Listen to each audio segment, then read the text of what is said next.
Magandang araw sa inyo mga kababayan. Ako nga pala si Ian Dave Bruce at andito ako para ipakilala ang isang maikling kwento na mula sa China na may pamagat na Niebang Itim. Ang may akda ay si Li Hingwang at isinalito si Galileo Esafra. Ang sanggunian ng kwento ay ikasyam ng gradong libro, Filipino, Pamagat, Hinarang.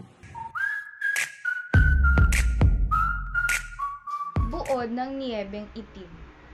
Panimula, si Li Huiquan, isang dating bilanggo sa kampo na nakalaya na, ay bilanggo pa rin ang kanyang isip at damdamin sa kalungkutan ng nakaraan at sa dating nakasanayan sa kulungan. Nagpakuha siya ng 15 litrato kasama si Tia Luo na gagamitin para sa aplikasyon ng lisensya sa kariton at pagtitinda ng prutas. Ngunit hindi ito naaprubahan dahil puno na ang kota. Mayroon na lamang lisensya para sa tindahan ng damit, sombrero at sapatos. Wala nang pakialam si Huiquan kung anuman ang maaaring itinda. Ang mahalaga, mayroon siyang magawa. Saglit na kasiglahan. Paglabas nila mula sa compound ng gobyerno, nakabangga nila ang matabang lalaki na si Hepeng Li. Yumuko si Huiquan, isang ugali na tutunan niya noong nakabilanggo siya sa kampo. Bilang paggalang at pagsunod, nilibot niya ang buong bayan upang maghanap ng mga parte na kailangan niya para sa sasakyan ng kanilang paninda. Nakahanap siya at nakabuo siya ng natatanging sasakyan para sa kanyang paninda na naging sentro ng atensyon dahil ito'y kakaiba. Inimbitahan siya ni Tia Luo para maghapunan sa bisperas ng bagong taon. Ngunit tinanggihan niya ito dahil kailangan niyang tapusin ang ginagawa niya bago magbagong taon. At dahil na rin sa lakas at ingay ng mga paputok, ay iniwan muna niya ang ginagawa at naglasing. Wala siyang kasama. Pakiramdam niya'y wala siyang kasama. Naalala niya ang mga sandaling kasama pa niya ang kaniyang ina at ang nakababatang si Luo Xiaofen. Mga suliranin. Una, pagkamatay ng kaniyang ina. Nung bagong taon, hindi maiwasan ni Huiquan na isipin ang presensya ng ina dahil kung nandun pa sana siya, siya'y tutulong sa kanya at magiging masaya sana ang kanyang bagong taon. Pangalawa, paghihirap magkaroon ng trabaho dahil doon sa mga lisensyang hindi tinanggap at wala na siyang pagpipilian kundi ang pagtitinda ng damit, sombrero at sapatos. Pangatlo, walang sapat na pera para makabili ng magarang sasakyan. Gusto niya maghanap ng sasakyan para sa kaniyang paninda. Ngunit puro ito mamahalin pero nakakita siya at nakabuo na natatanging sasakyan na para sa kaniya. Pang-apat, paghihirap sa panininda. Nahirapan siya sa pagtitinda dahil nang marami sila sa pwestong iyon at maraming customer ang hindi man lang pinapansin ang mga tinitinda niya, ngunit nagsumikap siya at nagtinda kahit gabi na. Kakalasan. At sa ikalimang araw ng bagong taon ay binigay na kay Huiquan ang pwesto niya at nagsimula na siya magtinda ng mga damit. Isinampay niya ang ilan, inilatag ang iba at isinuot ang isa. Nakabenta siya ng 20 panlamig na anggora sa kaniyang unang araw kaya sumigla siya. At dahil sa wakas ay nagkaroon siya ng kontrol sa isang bagay at pakiramdam niya ay makapangyarihan siya. Sa sumunod na araw ay wala siyang masyadong nabenta, ngunit isang araw nakapagbenta siya ng kasuotang pang-army sa 4 na karpintero. Nakababalik lamang sa Beijing mula sa timog. Naligtas ang kanilang mga balat sa kasuotang panlamig ni Huiquan at iyon ay nagbigay ng inspirasyon sa kanya. Wakas, tiyaga ang susi para sa isang buhay na matatag. Kahit sa pinakamalalang panahon, walang ibubunga ang maawalan ng pag-asa. Mas mabuting maghintay kaysa sa umayaw dahil walang makakaalam kung kailan kakatok ang oportunidad. Hindi naman sa lahat ng pagkakataon ay malas ka. Hindi ba? Nag-iisip si Huiquan. Kababayan, ako nga pala uli si Ian Dave Bruce at bago nga tayo dumaloy sa ating maikling kwento, sino-sino nga ba mga tauhan sa kwento? Mga tauhan sa kwento ay si Li Hikwan, isang bilanggo sa kulungan na ang kanyang pag-iisip ay nakasanayan sa loob ng kulungan. Tia Lu, tiyahin ni Li Hikwan. Hepeng Li, isang malusog na lalaki na nagpapatupad sa gobyerno ng license sa pagtitinda.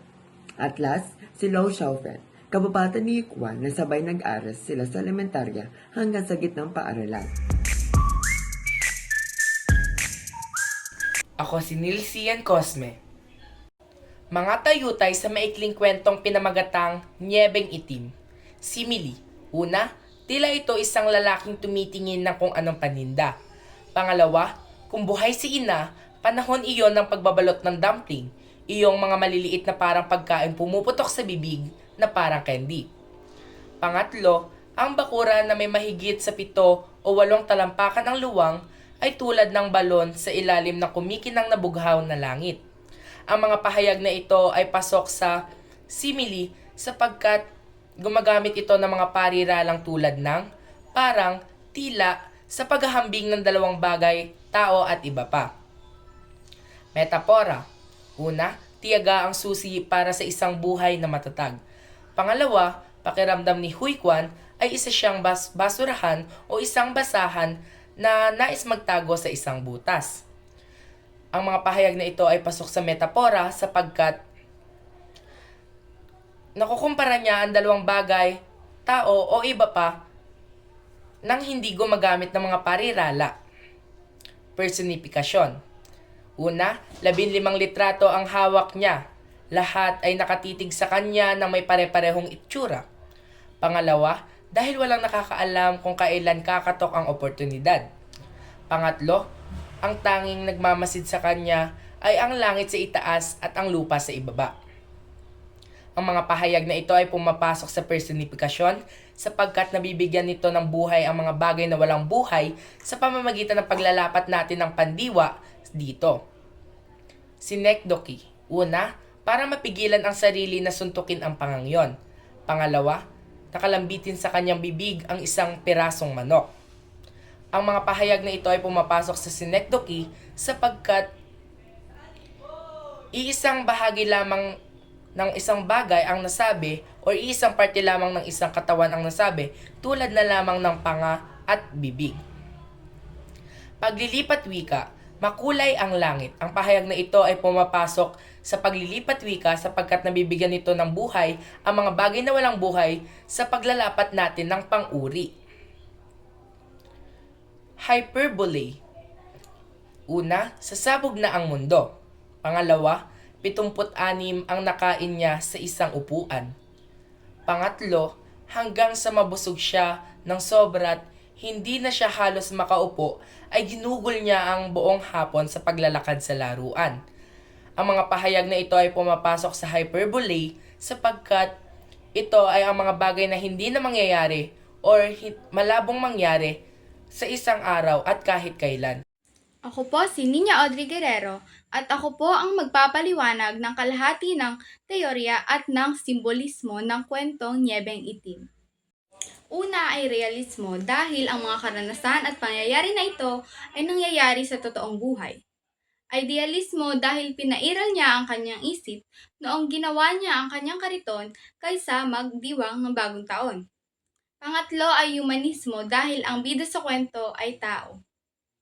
Ang teorya ay naging sosyologikal sapagkat ang kalagayan ng lipunan sa China noon ay may kahirapan sa paghahanap buhay. Isama natin dito ang teorya Marxismo sapagkat sa tingin niya ay kaaway siya ng lipunan dahil nakulong na siya. Lahat ng mga batas na nagbabawal o alituntunin ay patama lang sa kanya at para lamang sa kanya. Ang simbolismo sa kwentong Nyebeng Itim ay ang litrato. Sumisimbolo ito sa panibagong buhay at bagong simula dahil kung dati ang litrato ni Li Huiquan ay sinasabi niyang pangit o masama, ngayon naman ang litrato niya ay maayos na, gaya ng kanyang buhay. Dati ay pangit at masama, ngayon naman ay ayos na o mas maganda kaysa sa buhay niya dati. Sa simpleng pamimili at sa pagbibigay galang ay nakatutulong na tayo. Dapat ay hindi natin husgahan ng mga taong kumakayod para mabuhay dahil hindi naman natin alam ang kanilang buong istorya. I'm Justin Kimyo from grade 9 Venus. Bisa sa kaasalan. Huwag tayo sasali sa gulo na ikakasama natin, lalo na't ikakasama ito para sa ating kinabukasan. Dahil tulad na lamang po na nangyari kay Li Huikwan, siya ay nabilanggo at ngayong nakalaya na siya, ay ang tingin sa kanya ay isang masamang tao at iba ang trato sa kaniya. Magandang umaga po sa inyong lahat. Ako po si Juliana J. De Leon, ang magtatalakay ng sumusunod na teorya at ng ating bisa sa lipunan. Ang mensahe ng maikling kwento para sa lipunan ay hindi dapat nating tingnan na mababa ang mga nabilanggo para lamang tayo ay makaangat. Tao lang din naman sila tulad natin na nagkakamali rin. Hindi porket naging masama sila ng tao ay ibig sabihin na habang buhay silang masama. Bigyan natin sila ng pagkakataon na magbago at ayusin ang buhay nila. Naging mahirap na ang buhay nila para sa kanila. Kung kaya't wag na natin silang pahirapan pa at hilahin pababa. Ituring pa rin natin silang tao na kapwa natin ng walang pagtatangi. Sapagkat sabi ko nga, hindi dapat natin sila kilalanin kung naging sino sila noong nakaraan. Kilalanin natin sila kung sino sila ngayon na kasalukuyan.